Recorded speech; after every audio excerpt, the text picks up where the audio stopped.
ಸಕ್ಕತ್ತಾಗಿದೆ. You must try once. ಆಮೇಲೆ ಬೇಯಿಸ್ಬೇಕು ನಾವು. ನಮಸ್ಕಾರ, ವೆಲ್ಕಮ್ ಟು ಜಯೋಪಚಾರ. ನಮ್ಮ ಜಯೋಪಚಾರ ವ್ಲಾಗ್ಸ್ಗೆ ನಿಮಗೆಲ್ಲರಿಗೂ ಸ್ವಾಗತ, ಸುಸ್ವಾಗತ. ಇವತ್ತಿನ ವಿಶೇಷ ಏನು ಅಂತ ನನ್ನ ತಾಯಿಯನ್ನು ಕೇಳೋಣ. Let's go. ನಮಸ್ಕಾರ, ವೆಲ್ಕಮ್ ಟು ಜಯೋಪಚಾರ. ರಾಗಿ ಉರಿ ಹಿಟ್ಟು, ಇದು ರಾಗಿ ಹಿಟ್ಟು. ಉರಿ ಹಿಟ್ಟಿಗೆ ಒಂದು ಬಟ್ಲು ರಾಗಿ ಹಿಟ್ಟು ತೊಗೊಂಡಿದ್ದೀನಿ. ಕಡಲೆ ಬೀಜ, ತೆಂಗಿನಕಾಯಿ ತುರಿ, ಎಳ್ಳು ಮತ್ತು ಹುರಿಗಡಲೆ, ಬೆಲ್ಲ, ಏಲಕ್ಕಿ, ಗಸಗಸೆ. ಈ ಉರಿ ಹಿಟ್ಟು ಮಾಡ್ಕೊಳ್ಳೋದಕ್ಕೆ ಈ ಥರ ಕಡುಬಿನ ಪಾತ್ರೆ ಬೇಕು. ಆಮೇಲೆ ಬೇಯಿಸ್ಬೇಕು ನಾವು. ಕಡಲೆ ಬೀಜ ಹುರ್ಕೋಬೇಕು ಚೆನ್ನಾಗಿ. ನೋಡಿ, ಕಡಲೆ ಬೀಜ ಹಿಂಗೆ ಆಗಬೇಕು. ಹಿಂಗೆ ಕಂದು ಬಣ್ಣ ಬಂದಾಗ ಮಾತ್ರ ಚೆನ್ನಾಗಿ ಬರುತ್ತೆ, ಇಲ್ಲಾಂದರೆ ಹಸಿ ಹಸಿ ವಾಸನೆ ಬರುತ್ತೆ ಕಡಲೆ ಬೀಜ. ಇವಾಗ ಚೆನ್ನಾಗಾಗಿದೆ, ಇದನ್ನ ಇಳಿಸ್ಕೊತಾ ಇದ್ದೀನಿ. ಹುರಿದ್ಬಿಟ್ಟು ಒಂದು ಪ್ಲೇಟ್ಗೆ ಹಾಕಿ ಇಟ್ಕೊಂಡಿದ್ದೀನಿ. ಅದು ಹಾರದ ಮೇಲೇ ಸಿಪ್ಪೆ ಬರೋದು, ಸಿಪ್ಪೆ ತೆಗಿಬೇಕು. ಉರಿ ಹಿಟ್ಟಿಗೆ ಅಂತ ರಾಗಿ ಹಿಟ್ಟು ತೆಗೆದಿಟ್ಕೊಂಡಿದ್ನಲ್ಲ, ಅದನ್ನು ಇವಾಗ ಒಂದು ಚೂರು ಗಂಟು ಆಗದಂಗೆ ಉಡುಡಿಯಾಗಿ ಕಲಿಸ್ಕೋಬೇಕು. ಒಂದು ಸ್ವಲ್ಪ ನೀರು ಹಾಕೊಂಡು ಕಲಿಸ್ಕೊತಾ ಇರಬೇಕು.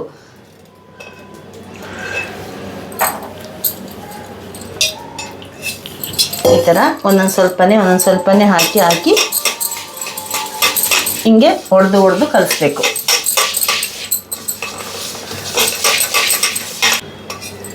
ಒಂದೇ ಸರಿ ನೀರು ಹಾಕೊಂಬಿಟ್ರೆ ಕಲ್ಸೋಕ್ಕಾಗಲ್ಲ, ಗಂಟಾಗ್ಬಿಡುತ್ತೆ. ಗಂಟಾದರೆ ಚೆನ್ನಾಗಿ ಬರಲ್ಲ ಅದು.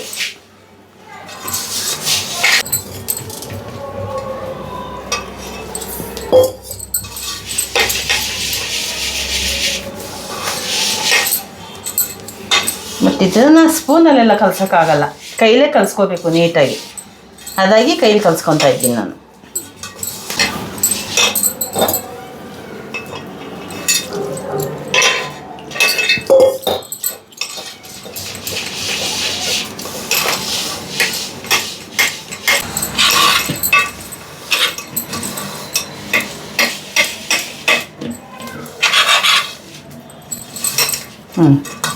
ರೆಡಿ ಆಯಿತು. ಇಷ್ಟೇ. ಗಂಟು ಬಂದಿಲ್ಲಲ್ಲ, ನೋಡು, ಗಂಟು ಬಂದಿಲ್ಲ. ಇದು ಸಣ್ಣದಿರುತ್ತೆ, ಅದೇನಾಗಲ್ಲ. ಹಿಂಗಿರಬೇಕು ನೀಟಾಗಿ. ಹಿಂಗೆ ಸ್ವಲ್ಪ ತ್ಯಾವ ಮಾಡ್ಕೋಬೇಕು ಬಟ್ಟೆನ, ಇಲ್ಲಾಂದರೆ ಬಟ್ಟೆಗೆಲ್ಲ ಅಂಟ್ಕೊಳ್ಳೋದಿಲ್ಲ, ಇಲ್ಲಾಂದರೆ ಅಂಟ್ಕೊಂಡ್ಬಿಡುತ್ತೆ. ಇಷ್ಟೇ. ಈ ಬಟ್ಟೆನ ನೀಟಾಗಿರೋ ಬಟ್ಟೆ ಇಲ್ಲಿ ತೊಗೊಂಡು, ನೋಡಿ ಕಡುಬಿನ ಪಾತ್ರೆ ತೊಗೊಂಡಿದ್ನಲ್ಲ ನಾನು, ಮತ್ತು ಇದರೊಳಗೆ ನೀರು ಹಾಕಿದ್ದೀನಿ. ಇಷ್ಟು ನೀರು ಇರಬೇಕು. ಇಷ್ಟು ನೀರು ಇದ್ದಾಗ ಇದ್ರ ಮೇಲೆ ಹಿಂಗೆ ಹಾಕಬೇಕು ನೀಟಾಗಿ. ಹಿಂಗೆಲ್ಲ ಇದನ್ನು ಮುಚ್ಚಬೇಕು ಮೇಲೆ. ನೋಡಿ, ಹಿಂಗೆ ಹಾಕ್ಬಿಟ್ಟು ನಾನು ಕಲಸಿ ಇಟ್ಕೊಂಡಿದ್ನಲ್ಲ ರಾಗಿ ಹಿಟ್ಟು, ಇವಾಗ ಅದ್ರೊಳಗೆ ಹಾಕ್ತಿದ್ದೀನಿ.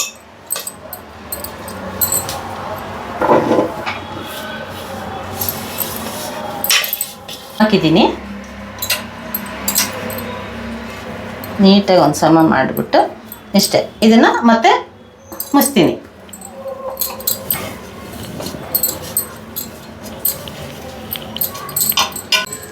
ಮುಚ್ಚಾಕ್ತಾ ಇದ್ದೀನಿ. ಇದು 20 ನಿಮಿಷ ಅಬೇಲೆ ಬೇಯಬೇಕಿದು. ಅದು ರಾಗಿ ಹಿಟ್ಟು ಚೆನ್ನಾಗಿ ಬೇಯಬೇಕು. ಎಳ್ಳು ಹುರ್ಕೊತಾ ಇದ್ದೀನಿ. ನೋಡಿ, ಹಿಂಗೆ ಪಟ್ ಅಂತ ಸೌಂಡ್ ಬರಬೇಕು. ನೋಡಿ, ಹಿಂಗೆ ಬಂದಮೇಲೆ ಇಳಿಸ್ಕೋಬೇಕು. ಗಸಗಸೆ, ಏಲಕ್ಕಿ ಎರಡೂ ಹುರ್ಕೊತಾ ಇದ್ದೀನಿ. ಏಲಕ್ಕಿ ಯಾಕೆ ಹುರ್ಕೋಬೇಕಂದ್ರೆ ಅದು ಹಂಗೆ ಹಾಕಿದ್ರೆ ಪುಡಿ ಆಗಲ್ಲ. ಒಂಚೂರು ಬೆಚ್ಚಗೆ ಮಾಡಿ ಹಾಕ್ಕೊಂಡ್ರೆ ಬೇಗ ನೀಟಾಗಿ ಪುಡಿ ಆಗಿಬಿಡುತ್ತೆ. ಅದಕ್ಕೋಸ್ಕರ ಹಾಕೋತಾ ಇದ್ದೀನಿ. ಇಂದು ಒಂದು ಸ್ವಲ್ಪ ಪಟ್ ಅನ್ಬೇಕು. ಕಡಲೆ ಬೀಜ ಹುರಿದಿಟ್ಕೊಂಡಿದ್ದೆ, ಅದೆಲ್ಲ ಆರಿ ಇವಾಗ ಸಿಪ್ಪೆ ಬಿಡಿಸ್ಕೊತೀನಿ ನಾನು. ಸಿಪ್ಪೆ ಬಿಡಿಸ್ಕೊಂಡಾದ್ಮೇಲೆ ಇದು ಮಾಡ್ಕೊಳ್ತೀನಿ, ಪುಡಿ ಮಾಡ್ಕೋಬೇಕು. ಕಡಲೆ ಬೀಜ ಹಾಕ್ಕೊತಾ ಇದ್ದೀನಿ. ಪೌಡ್ರ್ ಮಾಡ್ಕೋಬೇಕು. ಇದನ್ನು ಪೌಡ್ರ್ ಅಂದರೆ ನೈಸಿಗಿಲ್ಲ, ಸ್ವಲ್ಪ ತರ್ತರಿಯಾಗಿ ಮಾಡ್ಕೋಬೇಕು. ಕಡಲೆ ಬೀಜ ಪೌಡ್ರ್ ಮಾಡ್ಕೊಂಡಿದ್ದೀನಿ. ನೋಡಿ, ಹಿಂಗಿರಬೇಕು. ಇವಾಗ ನಾನು ಮತ್ತೆ ಎಳ್ಳು ಹಾಕ್ಕೊತಾ ಇದ್ದೀನಿ. ಎಳ್ಳು ಪೌಡ್ರ್ ಮಾಡ್ಕೋಬೇಕು. ಸುಮ್ಮನೆ ಒಂದು ರೌಂಡು. ಇವಾಗ ನೀನು ಎಲ್ಲಾನು ಸಪ್ರೇಟಾಗಿ ಮಾಡ್ಕೊಳ್ತಿರೋದು ಏನಕ್ಕೆ ಅಂದರೆ, ಕಡಲೆ ಬೀಜ ಸ್ವಲ್ಪ ಸೈಜಲ್ಲಿ ದೊಡ್ಡದಿದೆ, ಅದ್ರ ರುಬ್ಬ ಇದೆ ಬೇರೆ, ಎಳ್ಳು ಇನ್ನೂ ತುಂಬ ಪುಡಿ ಆಗಿಬಿಡುತ್ತೆ ಅಂತ. ಹೌದು. ಸರಿ. ಆದರೆ ಈ ಎಳ್ಳಿನ ಜೊತೆಗೇನೆ ಏಲಕ್ಕಿನೂ ಮತ್ತು ಗಸಗಸೆ ಹುರಿದಿಟ್ಕೊಂಡಿದ್ನಲ್ಲ, ಅದು ಅದ್ರ ಜೊತೆಗೆ ಹಾಕ್ಕೊತಾ ಇದ್ದೀನಿ. ಎಳ್ಳು, ಗಸಗಸೆ, ಏಲಕ್ಕಿ ಎಲ್ಲ ಪೌಡ್ರ್ ಮಾಡ್ಕೊಂಡಾಯ್ತು. ನೋಡಿ ಇಷ್ಟಿರಬೇಕು. ನಾನು ಹುರ್ಗಡ್ಲೆ ಹಾಕ್ಕೊತಾ ಇದ್ದೀನಿ. ಹುರ್ಗಡ್ಲೆನೂ ಪೌಡ್ರ್ ಮಾಡ್ಕೋಬೇಕು. ಅದನ್ನು ನೈಸಿಲ್ಲ, ಸ್ವಲ್ಪ ದಪ್ಪ ತರ್ತರಿಯಾಗಿ ಮಾಡ್ಕೋಬೇಕು. ಇದನ್ನೇ ಹುರ್ಕೊಳ್ಳೋಂಗಿಲ್ಲಲ್ಲ? ಇಲ್ಲ, ಇದು ಹುರ್ಕೊಳ್ಳೋಂಗಿಲ್ಲ, ಹಂಗೆ ಮಾಡ್ಕೋಬೇಕು. ಹುರ್ಗಡ್ಲೆ ಪೌಡ್ರ್ ಮಾಡ್ಕೊಂಡಿದ್ದೀನಿ. ಇದು ಅಷ್ಟೇ, ಇಷ್ಟು ದಪ್ಪ ಇರಬೇಕು. ನೋಡಿ ಇಲ್ಲಿ ಹಬೆ ಬರ್ತಾ ಇದೆ, ಕಾಣಿಸ್ತಾ ಇದೆಯಾ? ಹಬೆ ಬರ್ತಾ ಇದೆ. ಇನ್ನೊಂದು 10 ನಿಮಿಷ ಬೆಂದರೆ ಸಾಕು. ಹಬೆಯಲ್ಲಿ ಚೆನ್ನಾಗಿ ಬೆಂದೋಗಿರುತ್ತೆ. ಬೆಂದಿದೆಯಾ ನೋಡೋಣ ಒಂದು ಸಾರಿ.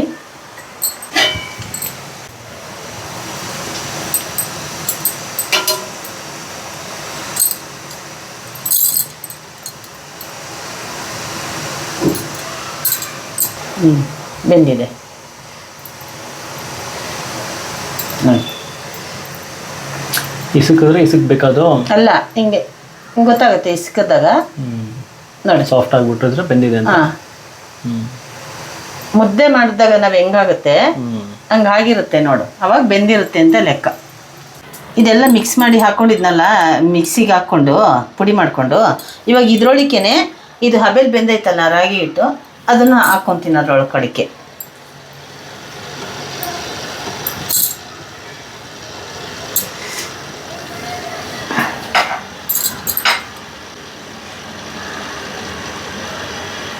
ಮತ್ತು ಇವಾಗ ಕಾಯಿ ತುರಿ ತುರಿದಿಟ್ಕೊಂಡಿದ್ನಲ್ಲ ನಾನು, ಕಾಯಿ ತುರಿ ಇದನ್ನೇನು ರುಬ್ಕೊಳ್ಳೋಂಗಿಲ್ಲ, ಹಾಗೆ ಹಾಕಿ ಮಿಕ್ಸ್ ಮಾಡ್ಕೋಬೇಕು. ಹಾಕ್ಕೊತಾ ಇದ್ದೀನಿ.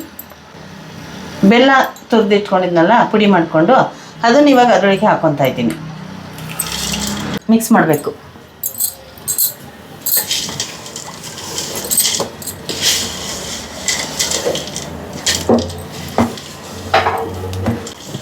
ನೋಡಿದ್ರಾ ಇವಾಗ ಹೆಂಗಾಯ್ತು? ಎಲ್ಲ ಚೆನ್ನಾಗಿ ಮಿಕ್ಸ್ ಆಯಿತು. ಇವಾಗ ಮುಚ್ಚಿಡ್ತೀನಿ ಒಂದು 5 ನಿಮಿಷ. ಒಂದು 5 ನಿಮಿಷ ಬೇಕು ಅಂತ ಮುಚ್ಚಿಟ್ಟಿದ್ನಲ್ಲ, ಇವಾಗ ಓಪನ್ ಮಾಡಿದ್ದೀನಿ. ನೋಡಿ ಎಲ್ಲ ಯಾಕೆ ಮುಚ್ಚಿಟ್ಟೆ ಅಂತ ಅಂದರೆ, ಸ್ವಲ್ಪ ಬೆಲ್ಲ ಉಡ್ರಿ ಮಾಡಿದ್ನಲ್ಲ, ಅದು ಸ್ವಲ್ಪ ಎಲ್ಲ ಹೊಂದ್ಕೋಬೇಕು, ಕರಗಬೇಕು, ಆವಾಗ ತಿನ್ನೋಕ್ಕೆ ಚೆನ್ನಾಗಿರುತ್ತೆ ಅಂತ ಬಿಟ್ಟಿದ್ದು ನಾನು. ಇವಾಗ ರೆಡಿ ಇದೆ ತಿನ್ನೋದಕ್ಕೆ. ಇವಾಗ ತಿಂದು ಟೇಸ್ಟ್ ಮಾಡಬೇಕು.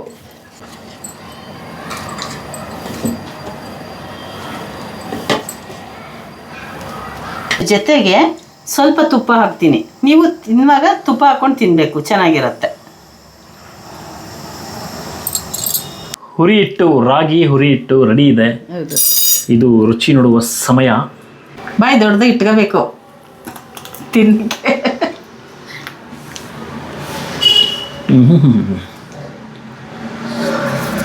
ಹೇಗಿದೆ? ಸೂಪರ್. ಈ 5 ನಿಮಿಷ ಕೊನೆಯ 5 ನಿಮಿಷ ಪ್ಲೇಟ್ ಮುಚ್ಚಿಕ್ಕಿದಲ್ಲ, ಬಿಸಿಗೆ ಬೆಲ್ಲ ಇದಾಗಲಿ ಅಂತ. ಆ ಹೀಟಿಗೆ ಸಖತ್ತಾಗಿ ಕಂಬೈನ್ ಆಗಿದೆ ಬೆಲ್ಲ ಆ್ಯಂಡ್ ಹಿಟ್ಟು ತುಂಬ ಸಾಫ್ಟ್ ಆಗಿದೆ.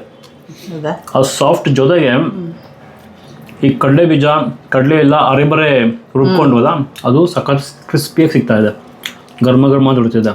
ಸೊ ಹಸಿಟ್ಟು ಸಾಫ್ಟು, ಈ ಕಾಳುಗಳು ಏನೇನು ಹಾಕಿದೆಯೋ ಅದು ಸ್ವಲ್ಪ ಗರಂ ಅಂತ ಕ್ರಿಸ್ಪಿಯಾಗಿ ಬಾಯಿ ಕೊಡ್ತಾ ಇದೆ. ಇದಕ್ಕೆಲ್ಲ ಕೊಡಬೇಕು ಅಂತ ಅಂದ್ರೇ ಎಳ್ಳನ್ನ ಸೇರಿಸ್ಬೇಕಂತ ಹೇಳಿದ್ದು ನಾನು. ಎಳ್ಳಿನ ಗಮ್ಲು ಚೆನ್ನಾಗಿ ಬರ್ತಾ ಇದೆ, ಸಖತ್ತಾಗಿದೆ.